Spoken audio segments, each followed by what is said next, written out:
पंचदश संख्या पाठ करुथे मोर आज पूज्य स्पट किए ना आमर भाग्यधर भाई पंचदश चरमर कल्याण देवी तोते गोटे कथा आज मन पकई दौर से चरमर गोटे वाक्यटे कहले तू जिते पितार आसन नेबू से कहते भल कि बुझु तू जिते पितार आसन नबू से पिता हृदय माने मु जो निजक पितृत्व सजई से जो कही कथाटे से तू जा पितृ हृदय स्नेह श्रद्धा ममता आंतरिकता केते ता पिला ठारे तू बुझीबू ए कथार अर्थ ए कथा को मु आलोचना माध्यम आज दौची किसी भाव कहीं ना से कहीं आसी कहीं पितार परिचय देले। अच्छा कहले आज गुरुवाद जो स्थिति हमको बांधी गुरुवाद स्थिति आम बांधी कहीं बंधन देते आमर ए गुरुवाद स्थिति बंधन ही आमर संयमता आमको निजक निजे संयमता एवं तांको भल पाइबार जदि गुरुवाद नीति आदर्श आमे निजको कर्मधारा निजको बुड़े रखा से आदर्श भितर बंधन भितर निजको रखा ताले हम कौन भल पाइबा से कहते तुम्हें धारा कले मत भल पाइब धारा केमिति छोटिया कथा टे कहले तमें थरे कहले तमें क्या जीवन में भल पाइच कथा केमिति कहले कथा कौ कौ कहीदे से कथार से दिन आलोचना कहले तुम्हें कौ झीटी की भल पाइच जीवन में मुझे भल पाई ना झीटी की भल पाइबे जिते झीटीर से तुम प्रेमिक तुम सहित दूरत्व हो दूर को चली जाए तुम्हें दूरत्वर जो भल पाइबार जो अंतर भितर आंदोलित तुम होता कथा सब मन पड़ू बुझे तेणु से ही भल पाइबा से तुम्हें जदि मत भल पाई पार ताले तुम सबु बेले अनुभव कर सबु बेले तुम्हें अनुभव कर मु तुम पाखे सबु बेले तुम्हें पाखे अच्छी बोली मत अनुभव कर ये केते बड़ा कथा किंतु हेला कौन आमे तांको सेतिकी भल पाइबा दे पारले नाही केमिति भल पाइबा दबा भल पाइबाटा केमिति से आसिले भल पाइबार भिकारी आम भल पाइबा को ग्रहण करने सी आसी सी आसी नथिले कहीना कि चाहे ना रे धन पूजा रचना कौन कहले चाहे ना रे धन पूजा रचना टंका सोना बई भव पागल परारे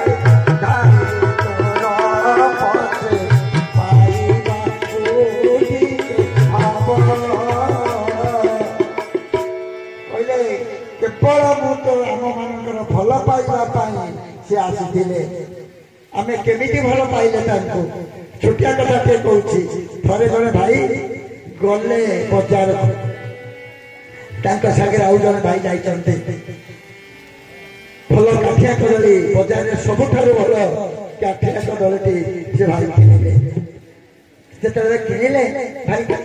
किसी नाई कि आसिले आसला बात देखिले भल चंपा कदली बिक्री हो चंपा कदली भी किणिले ए भाई भितर कौतूहल जन्मला कहला तो भाई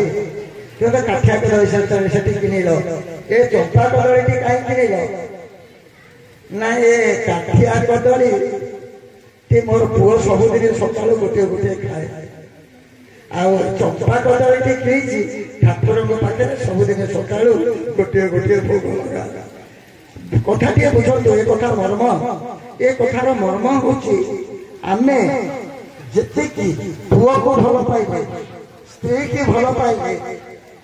भौणी की भल पाइले भाई की भल पाइले बापा तार पिला मान को भल पाइले पिला माने तार बापा मान को भल पाइले जति के स्वामी स्त्री की भल पाइले सेति के भल आमे तांको पाई निजर करि पाइले काहे की से अवशोष प्रकाश करी छथि ए 15 नंबर चरम से लिखिंट चरम तू कहीदौनु समस्त सुख वित्त जहा अच्छी सबू मो पाद तले समर्पण कर दिंतु यही 15 नंबर चरम कहते भल कि देखो कहते कौन पढ़ंतु चरम को बार बार से केते भल पाइबा ता भीतर बेचीनी कि तू दुई हाथ ऊपर को टेकी कंभु कंठरे थरे कहीदे धन तोर छड़ा मोर कई ना मत निजस्व सर्वस्व करिने तो जीवन सर्वस्व मत करिने तो थरे कहीदे बुझिले तेणु ये कौन को कथा भल पाइबार परिभाषा ना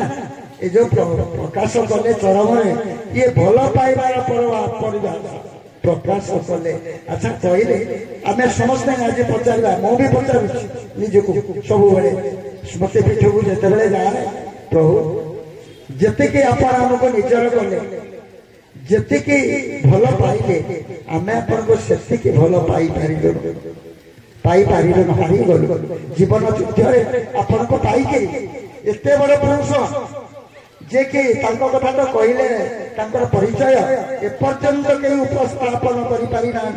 मो प्रभु को जदि से कथा कहबी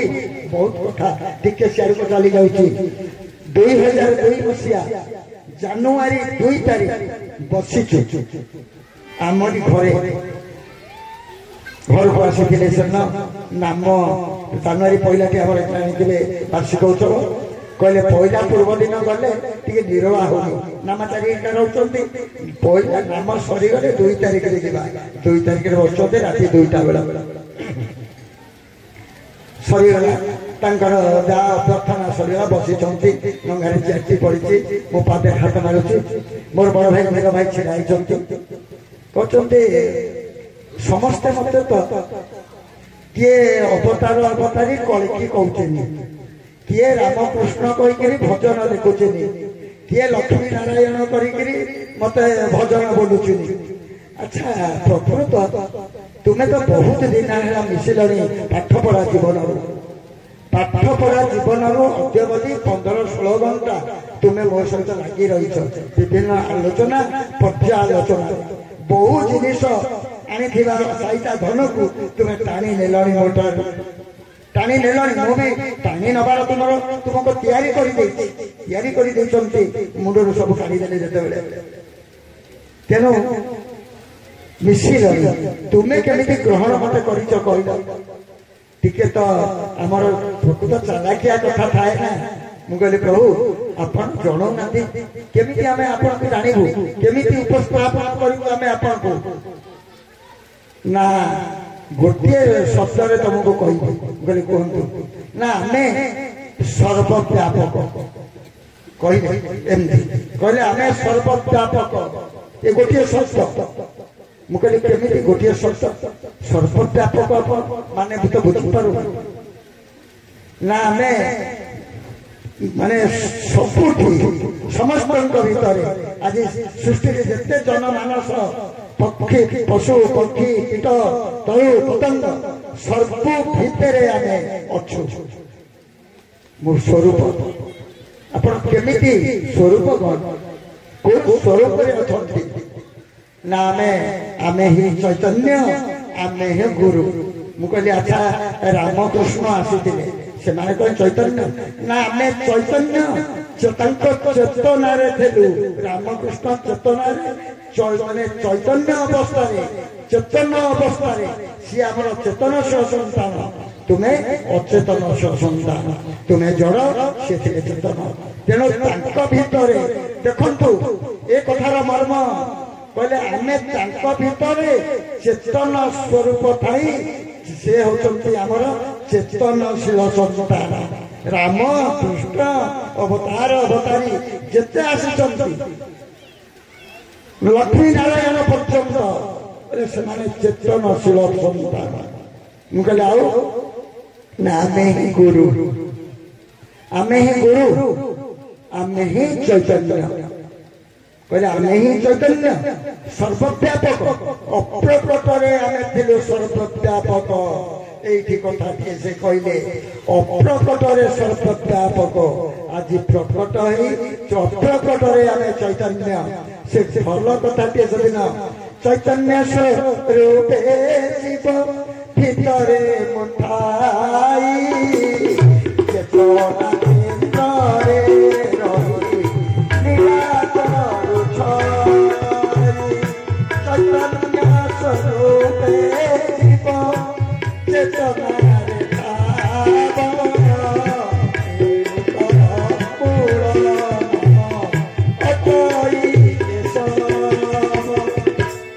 চৈতন্য স্বরূপ দেব চেতনারে ঠাব। যেতেবেলে আমি প্রকট হইছু নরতন ধরি, আমি সেতেবেলে আমার স্বরূপ হଉଛି গুরু। গুরু গুরু ভাବରେ ଆମେ ଆଜି ନରତନ ମନେ ପକାନ୍ତୁ। 5 ନମ୍ବର ଚରମ କଲ୍ୟାଣ ଦେଲି ତୋତେରେ ଲେଖିଛନ୍ତି ଚରମରେ, ତୁ ବିଶ୍ୱବାସୀଙ୍କୁ କହିଦେ ଥରେ କହିଦେ ତାଙ୍କର ଯୁଗ ଯୁଗର ଆରାଧ୍ୟ ଠାକୁର ଆଜି ନରତନରେ ଓ ତାଙ୍କର ଅତି ନିକଟରେ। ଏ ସମୟ ବିତିଗଲେ ଖୋଜି ଖୋଜି ଆଉ ପାଇଲେ ନାହିଁ। ଏ ନିଗମ ସନ୍ଦେଶ ତୁ ବିଶ୍ୱବାସୀଙ୍କୁ ଜଣେଇ ଦେ ଚରମ। ଟିକେ ମନେ ପକାନ୍ତୁ, ଯୁଗ ଯୁଗ ଧରି ଆରାଧ୍ୟ ଠାକୁର। ଯୁଗ ଯୁଗ ଧରି କହିଲେ କଣ? ଯୁଗ ଯୁଗ ଧରି ତ ରାମ ଆସିଥିଲେ, କୃଷ୍ଣ ଆସିଥିଲେ, ନୃସିଂହ ଆସିଥିଲେ, ବାମନ ଆସିଥିଲେ, ଅବତାରୀ ଆସିଥିଲେ, ସାଧୁ ସନ୍ଥ ମାନେ ଆସିଥିଲେ, ଧର୍ମଗୁରୁ ମାନେ ଆସିଥିଲେ, ସମସ୍ତେ ଆସିଥିଲେ। କିନ୍ତୁ ଯୁଗ ଯୁଗ ଧରି କଣ କହିଲେ? ଜନ୍ମ ଗୋଟିଏ ଜନ୍ମ ହିଁ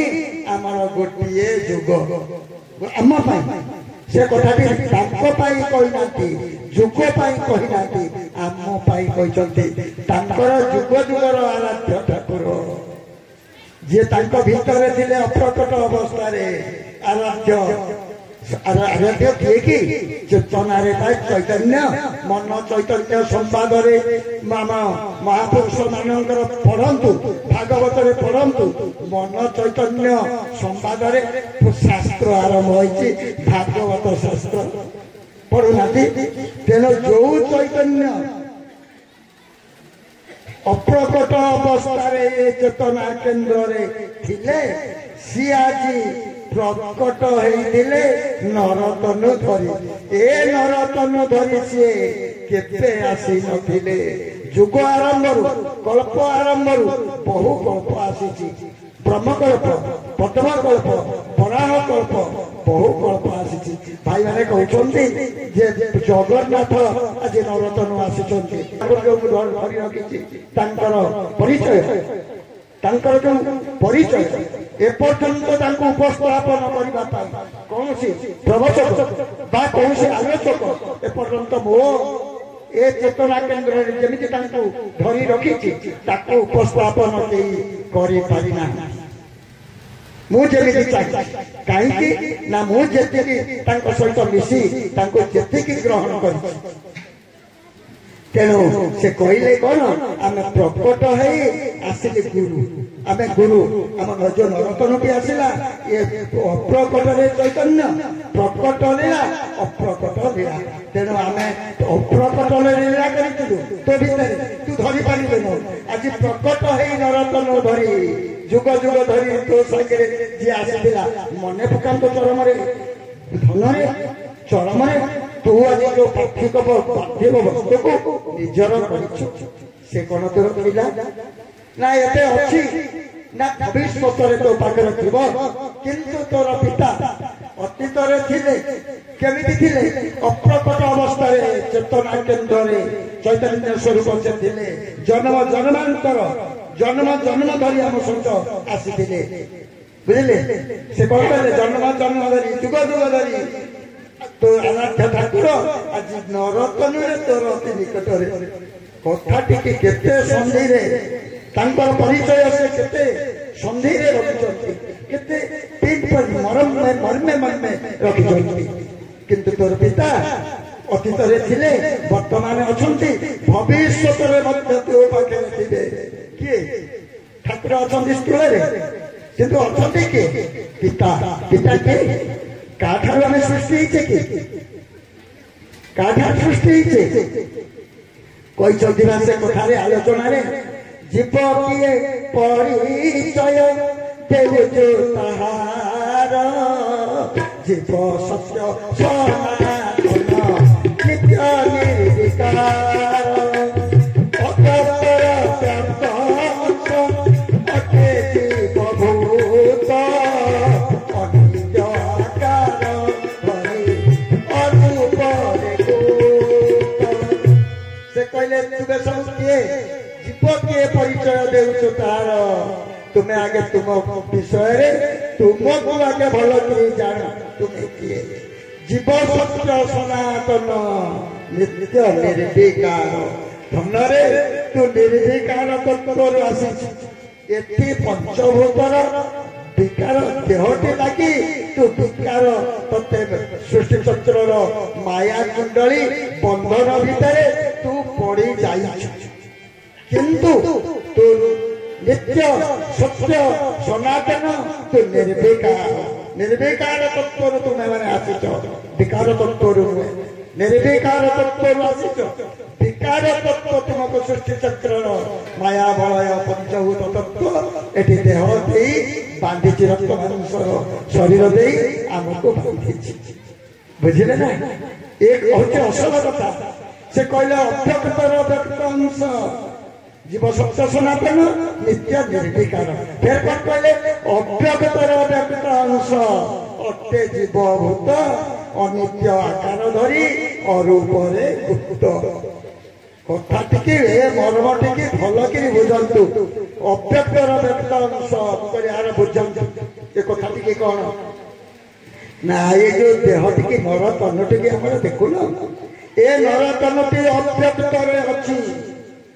अव्यक्त ब्रह्म तुम्हें मत जदि कौच ए नरतनु ए नरंग आज मानव तनु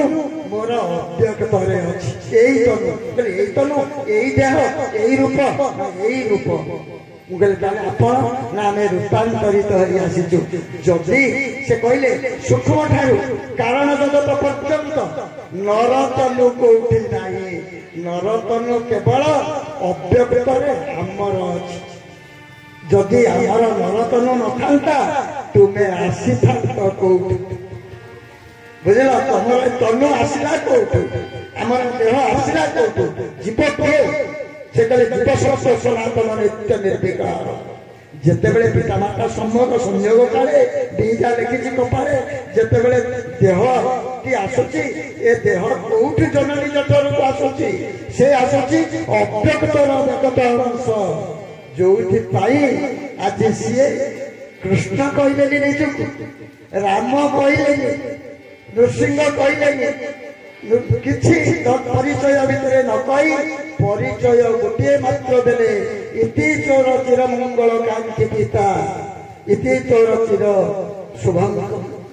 पिता पिता ना बापार परिचय देले ना बापा कहले एक जो कृष्ण आसी लिखि चरम रामकृष्ण आम ठारू सृष्ट से चेतनशील संतान तुम्हें अचेतन सृष्टि नापाई जड़ एवं चेतन से कौन कहले चेतन मध्य अचेतन अचेतन रे से चेतन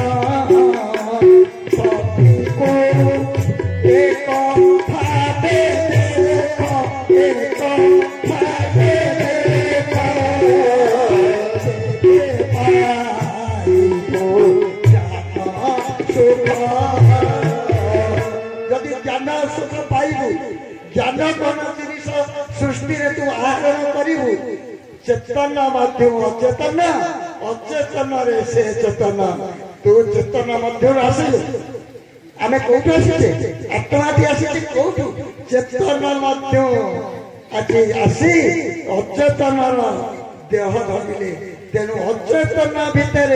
से चेतन आम भितर पुणी चेतन नहीं आमको मार्गदर्शन करुचंती जी से पुरुष आज नरंग नरोत्तम धरी आज आसीथिले बुझिले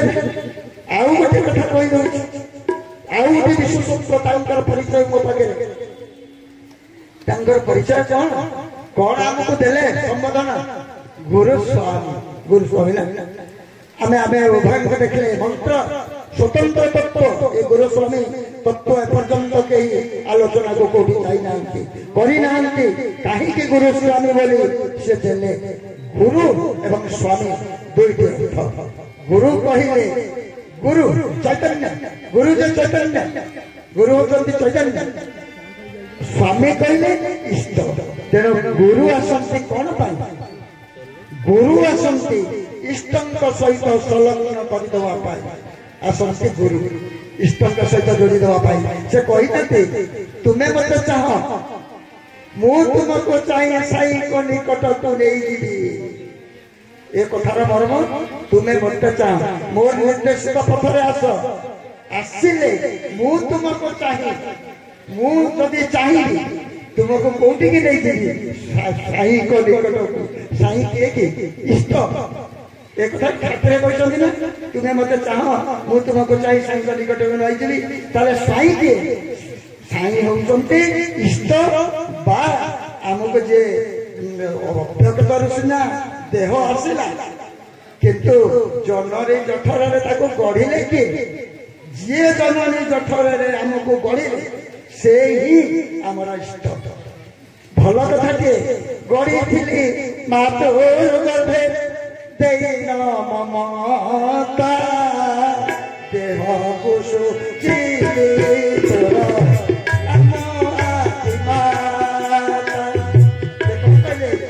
गढ़ी थी मातृ गर्भे देन ममता धन शुक्र कीटटे जीवंत है शुक्र कीटटे जीवंत है गोटे शुक्र कीट को आधार करी ए जो नरतनु केमिति करिला कोठु आसिला ए नरतनु के गढ़ी से ही इष्ट से ही इष्ट ही आज गुरु एवं इष्ट एपर्यंत मोर गोटे कथा मु आज कही दउछि स्पष्ट भाव एपर्यंत गुरु एवं इष्ट गोटे अंगरे गोटे तनुरे आसी नथिले जुग आरंभरू कल्प आरंभरू आज गुरु एवं इष्ट आम गोटे अंगरे पाइथिले तेणु ये कौन कहले ये होते किए पुरुष ठाकुर लिखिछन्ति कलमरे पुरुष बुझिला आज पढ़ती पढ़ी कौन कह जुग पुरुष व्यतीत तू आउ कहारी की साष्टांग प्रणाम करिबो नाही नुहे तेणु के या पुरुष नुहे ये अवतार नुहंती अवतारी नुहंती आसिले कौन अवतार अवतारी मैंने आसी कौन करते थिला कौन तांकर जो अंतर्निहित भाव कौन करे से कृष्ण आसिले कंस केसी आसिले तापर कले कौन ना महाभारत युद्ध करी